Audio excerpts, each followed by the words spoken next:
baby starts crying at 2 a.m. She hears it from the monitor in the other room. Before she gets up, she picks up her phone. The app is already processing. A few seconds later, hungry appears on the screen.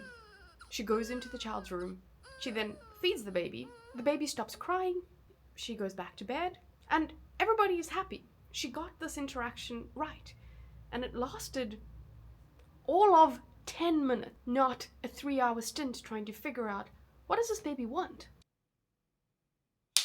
Today I'm talking about a functionality inside a baby monitor. And this baby monitor is by Maxi-Cosi. And it has a feature called CryAssist. And for those of you out there that don't have kids, I urge you to continue watching, because this is a weird concept, or it says something about the world that we now live in, that this product actually exists.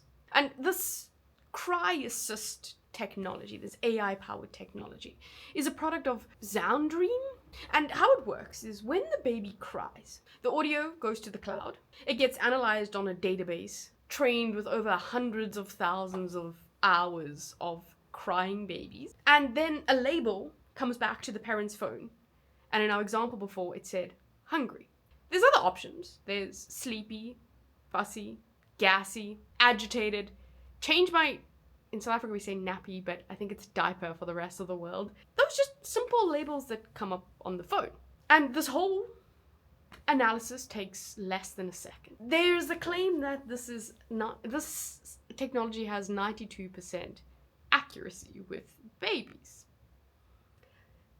Accuracy is a strong word here because we don't really know the right answer to these things, and that's what makes it kind of weird. But let's get the benefit of the doubt and say that it's 92% accurate, because that number does come from a study where they took like 38 different newborns that were in a hospital in Barcelona, and the algorithm had access to the infant's brain scans and body movement data, and they came up with that score and trained some sort of algorithm. The home device, we're not, like, the accuracy claim, I don't know if it is as good there, but these like papers that they wrote about it are peer reviewed. However, they are written by the company that built this. So that's just something we need to keep in mind when we look at articles here. Not to say that there's a direct conflict of interest, but obviously a company that wants to sell devices is not going to put out results that are bad.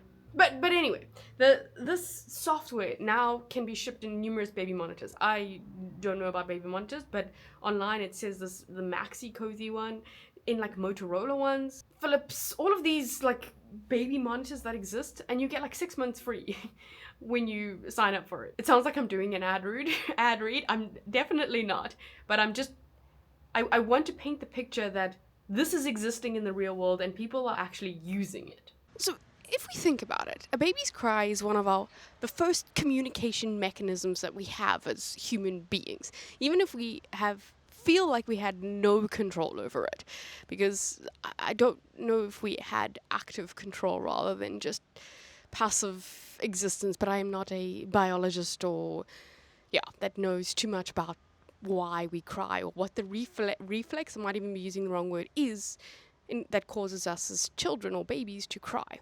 But what we do know is it's a biological signal that parents recognize, and it moves them enough that they need to act to look after said crying baby. And as time has progressed, from my grandmother's time, even before that, it wasn't like, I'm going to talk like an engineer now, it wasn't like a message that was decoded. It was more of a trial and error. Let's figure out what is actually being said by my baby in particular. But now we're existing in the world where there is some technology in the middle of baby cry and parents. So Mary Ainsworth was a developmental psychologist who spent many years watching mothers and babies. First, she started off in Uganda and then to Baltimore in America. And what she found is incredibly interesting. And what 60 years of research has confirmed her findings all those years ago is that secure attachment between a mother and a child doesn't always come from getting it right every time. it comes from attunement. And this is the parent learning what the child wants over hundreds of attempts of being like, oh, he or she is fussy and is not eating. Oh, she might be gassy. Let's like move the feet of a baby. All of these things, they learn it over time. And I'm sure the parents out there watching this, I am not a parent, but I'm sure you didn't get it right all of the time. It was a learning process. But when you kind of understood your baby, you understood what they wanted. And to the outside aunties and uncles and friends of that baby, they're like, your baby's crying. I can't hear the difference between they're hungry or they're gassy. I can't on any of my friends or family's babies. But the parents seem to just know this. And they learned it because this trial and error, they picked up what signal the baby is giving them, such that they know what they need to do to relieve the baby of crying. D.W. Winnicott, who was a British pediatrician and psychoanalyst, spent many years watching this process. And he argued that a good enough parent, the one that tries and then fails in small ways, but stays present in those failures and learns from those failures. And in that as well, the child or the baby also learns to exist in a world that doesn't always answer them perfectly. When they say, I am hungry, you can't eat right now because we are in church, so you have to wait. That learning process was important as the child grew up. And their findings was that this is actually something that the child needs to grow into a well-functioning child, I guess. I think I've stated this before, but I want to reiterate. I'm not a parent, but I am at the age where a lot of my friends and some of my family members are having babies. And I've seen firsthand the anxiety of being a new parent in like 2026, of not knowing what the baby wants. Now, I have a few siblings, and I remember my mom intuitively knowing what to do with my siblings when they're crying. And yes, at the time I was young, so I wasn't like hyper aware of those interactions, but it felt like she just knew what to do. And now I look at my friends and they're expressing feelings of like, I get really scared when the baby cries because I don't know what to do. I don't know what is the right thing to do here. And it almost, what they're saying is that it's almost a little bit unbearable, the not knowing, the sitting in the uncertainty of like, oh my gosh, my baby. And obviously there's vested interest in like, oh my gosh, I want my baby to be okay. But there's also this like scared factor. Again, I'm not a mother, so I might be blowing like talking, I shouldn't be talking about this, but this is just from a third party observer and from what they've told me. And I asked my gran and my mom about this, and they said, no man, you're supposed to just know, like just follow your intuition, you're not going to hurt the baby, you'll be fine, kind of thing. They seem to just be chilled about it, maybe because they've gone through it and they're like, it all turned out fine, maybe that's why they're saying it, and at the time they can't remember that they were also stressed. But let's go with this for now, because I feel like there might be an interesting parallel here with the technology that my generation, has grown up with, and now maybe it's changing the way in which we interact with babies. Because I feel like there's a gap forming here. And it's because I grew up when I was compos mentis, let's say. So when I could actually think about things in the world and I actually wanted to know things because it was out of curiosity, not just because I was 5 years old. But let's 11, 12, 13 upwards. I had Google and the concept of, just Google it when I didn't know something. Like from, how long do you cook chicken for? To, does this mole look like it's cancerous or not? I could just go onto my phone, onto the computer and Google and get an answer within 5 seconds. I didn't have to wait and intuitively know or go find someone to speak to. I could find it on my phone. I got answers. Now, ChatGPT and Gemini and all these large language models are now on the scene. And now I didn't need to just ask it about facts, but I could ask it, what do I do? What do you think? Am I making the right call? Kind of thing. What are the repercussions of me eating this chicken that potentially doesn't look cooked? But that was later in my life. I'm going to focus on Google giving me an answer. And this, oh, just Google it. Like, mentality that has existed in my life has meant that I can get certainty on a lot of things. I don't have to sit in uncertainty for a very long period of time. I'm talking about me and the generations after me. We can always get some sort of answer. And now when I look at it with babies, a baby's cry is something we don't have a specific answer to. Like, you can't know with certainty that this baby wants this, because it's just crying. It's not saying, I am very hungry, or you need to change my nappy.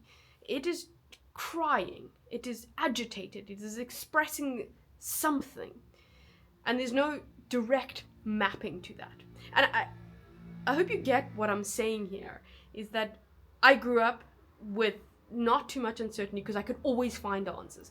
Now, babies' cries might not have specific, I can't Google this cry.